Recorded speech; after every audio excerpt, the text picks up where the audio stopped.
প্রদ্যুন সুরদাসের মূর্তি দূর থেকে দেখে যে অস্বাচ্ছন্দ্য অনুভব করেছিল, তারই নিকটে এসে কিন্তু প্রদ্যুনের সে ভাব কেটে গেল।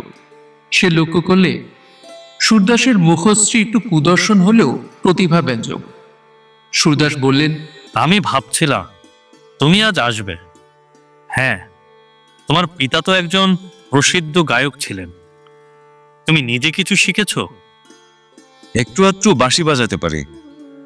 পারা তো উচিত। তোমার বাবাকে জানতো না এমন লোক এদেশে খুব কম আছে। প্রতি উৎসবই কৌশাম্বী থেকে তোমার বাবার নিমন্ত্রণ পত্র আসতো। হ্যাঁ, আমি শুনেছি তুমি নাকি বাঁশিতে বেশ মেঘমোল্লার আলাপ করতে পারো। বিশেষ যে কিছু জানি তা নয়, যা মনে আসে তাই বাজাই। তবে মেঘমল্লার মাঝে মাঝে বাজিয়েছি। কই দেখি তুমি কেমন শিখেছো।